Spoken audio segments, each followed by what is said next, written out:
आजिखालि जों बयबो स्मार्टफन बाहायो आरो जों स्मार्टफन लेपटपआव इन्टारनेट नायो। जों इन्टारनेटआव माबा मोनसे सार्च खालामो आरो माबा मोनसे नायो। बेजों लोगोसे ससियेल नेटवर्क बाहायो, अनलाइन शपिं खालामो, ट्रेन्जेक्सन खालामो। जिखिजाया जों इन्टारनेटनि हेफाजाबजों कम्पिउटार एबा स्मार्टफन बाहायो। नाथाय जों मोनसे नङा मोननै मोनथाम गोबां फिसा फिसा गोरोन्थि मावो। जों बेखौ इन्टारनेट एबा स्मार्टफन बाहायोब्ला माब्लाबाबो गोरोन्थि मावनो नाङा, नङाब्ला जों गिदिर जेंनायाव गोलैनो हागौ आरो नोङो मिथिनायबो नङा बेजों नों बेसेबां गिदिर खहा जागोन। दानिया नों मिथिना लानाया मोजां जे फिसा फिसा गोरोन्थिया मा बेलाय। जों जेब्लाबो गोरोन्थि खालामो इन्टारनेटआव एबा स्मार्टफनाव। होनबा लोगोफोर, जुदि नों मिथिनो लुबैदोंब्ला बे भिडिअखौ जोबजासिम नायलांनांगोन। अब्ला फैदो लोगोफोर, भिडिअखौ जागायनोसै। बयनिख्रुइबो सिगां गोरोन्थिया बेनो, बेखौ बयबो बाहायबाय थायो, नाथाय जाय इन्टारनेटनि बागै बारा मिथिया बियो बेखौ मोजां नाया। बेयो जाबाय HTTP आरो मोनसेया HTTPS। बिनि गेजेराव फाराग एबा फारागा मा?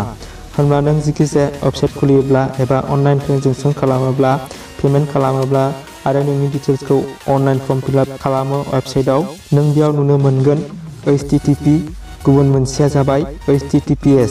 नों बे मोननैखौ मिथिथारनांगौ, नङाब्ला जोबोद खहा जानो हागौ। HTTP नि फुल फर्मआ जाबाय हाइपार टेक्सट ट्रान्सपोर्ट प्रट'कल। बेयो मोनसे रोखोमनि प्रट'कल इन्टारनेटआव बाहायनाय जायो।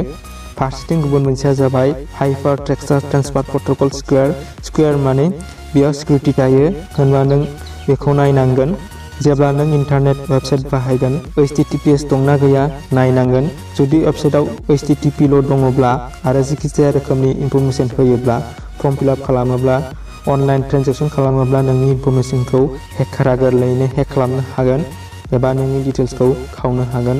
अब्ला लोगोफोर, नों बे HTTPS थानायखौल' बाहायगोन होननानै आं खावलायनाय थाबाय। बिनि उनाव गुबुन मोनसे गोरोन्थि, बेयो जोबोद गिदिर गोरोन्थि। बेखौ जों बांसिन फेसबुकआव गोरोन्थि खालामो। नोंथाङा फेसबुकआव नुनो मोनबाय जानांगौ आरो बेबायदि गोबां पस्ट नुनो मोनबाय। बेयाव नोंनो बेबायदि खोन्थागोन 20 बोसोरनि उनाव नोंखौ माबायदि नुगोन एबा नोंखौ सोर मोजां मोनो आरो नोंनि फेभरेट मुवाया मा बेबायदि इन्टारनेट एबा फेसबुकआव नुनो मोनो। थारैनो बे एप्लिकेशना मा खालामो?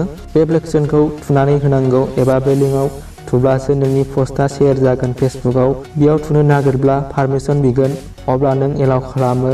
नोंनि इनफरमेसनखौ बे वेबसाइट एबा बे एप्लिकेशननि डेभेलपार खालामग्राया खावो एबा लायो। गासैबो इनफरमेसन होनायनि उनाव नोंनो रिजाल्ट खोन्थागोन। थारैबा आं 20 बोसोरनि उनाव बेबायदि नुगोन, आंखौ बियो मोजां मोनो, अब्ला नों जोबोद खुसि जागोन आरो गोजोननाय मोननानै शेयार खालामगोन। नाथाय लोगोफोर, आं नोंनो खोन्थागोन, नों बेबायदि खालामोब्ला बेयाव नोंनि इनफरमेसना शेयार जायो बै डेभेलपारनि हेफाजाबजों, जाय बे एप्लिकेशनखौ डेभेलप खालामदों, जाय बे एप्लिकेशनखौ बानायदों। अब्ला नों बेयाव जेब्लाबो सांग्रां जा। जेब्ला नों पारमिसन होगोन, जिखिजाया एप्लिकेशनखौ इनफरमेसन फरायनो होगोन, अब्ला नों चेक खालाम बेयो नोंनाव माबायदि इनफरमेसन लादों। बेयाव थारैनो खोन्थागोन बेयो नोंनि कन्टेक्ट डिटेल्सखौ लायो, नोंनि नामखौ लायो, नोंनि लकेसनखौबो मिथियो। नों जायखौ फेसबुकआव प्राइभेट खालामना लादों बेखौ मिथियो, नाथाय बेयो गासैबो इनफरमेसनखौ बियो नुजोबो। होनबा लोगोफोर, बेबायदि वेबसाइट एबा एप्लिकेशनखौ थारैनो बाहायनाङा आरो पारमिसन होनोबो नाङा नोंनि फेसबुक एकाउन्टजों। बेखौ आं खोन्थाबाय। बिनि उनाव गुबुन मोनसे गोरोन्थि, बेखौ बयबो मावो आरो गोरोन्थि खालामो। बिनि थाखाय नों साबधानथार। जिखिजाया एकाउन्ट गोरलैयैनो हेक जानो हागौ। होनबा बे गोरोन्थिया मा बेलाय? आं खोन्थानोसै। जेब्ला नों वेबसाइट खुलियो, गावनि नाम, इउजार आइडि, पासवार्ड होनानै, बेयाव गोबां सुबुङा गोरोन्थि मावो जे बिनि गोसोआव लानो हानाया खम एबा गोसोआव थाया। बियो गुबुन पासवार्डखौ माबोरै गोसोआव लाखिनो बेबायदि साननानै गोबां सुबुङा मा खालामो, मोनसे एकाउन्टआव जाय आइडि आरो पासवार्ड होयो, थिग बेबायदिनो गोबां गुबुन ससियेल नेटवर्कआवबो बे एखे पासवार्ड आरो एखे आइडिखौनो होयो, जेरै फेसबुक, जिमेल, वेबसाइट, इन्स्टाग्राम। जेब्ला नों गोबां एकाउन्ट आरो ससियेल नेटवर्कआव एखे आइडि आरो पासवार्ड होनानै लायो, अब्ला मोनसे एकाउन्ट आरो इनफरमेसना हेक जायोब्ला नों गासैबो एकाउन्टआ हेक जाफाजोबनो हागौ। बे गोरोन्थिखौ गोबाङानो मावो। जाय सुबुङा टेक्न'लजिनि बागै खम मिथियो बेनो। नों दा जेब्लाबो गुबुन पासवार्ड आरो आइडि खालामना लादो। फेसबुक, जिमेल, इन्स्टाग्राम आरो जिखिजाया डिटेल्स होनानै लगइन खालामब्ला एसेब्लाबो गुबुन हांखो नाम्बार सोनानै ला आरो माब्लाबाबो एखे होनो लानाङा।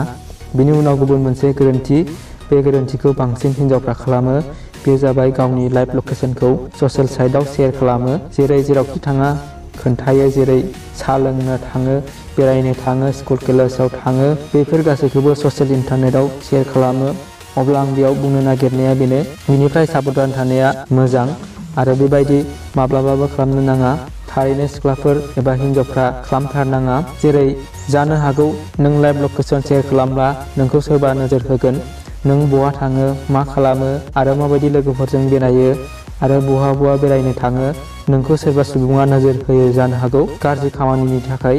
स्पेसियेलि आं हिन्जावफोरखौ बुंनो सानो, जुदि नों बेरायनो थाङोब्ला थांखांनायनि उनाव मावखांनायनि उनाव गावनि लकेसन एबा गावखौ स्टेटास शेयार खालामनो हागोन फेसबुकआव बा इन्सटाग्रामाव, नाथाय बेबो फ्रेन्ड्सजों शेयार खालाम, पाब्लिकआव शेयार खालामनो नाङा।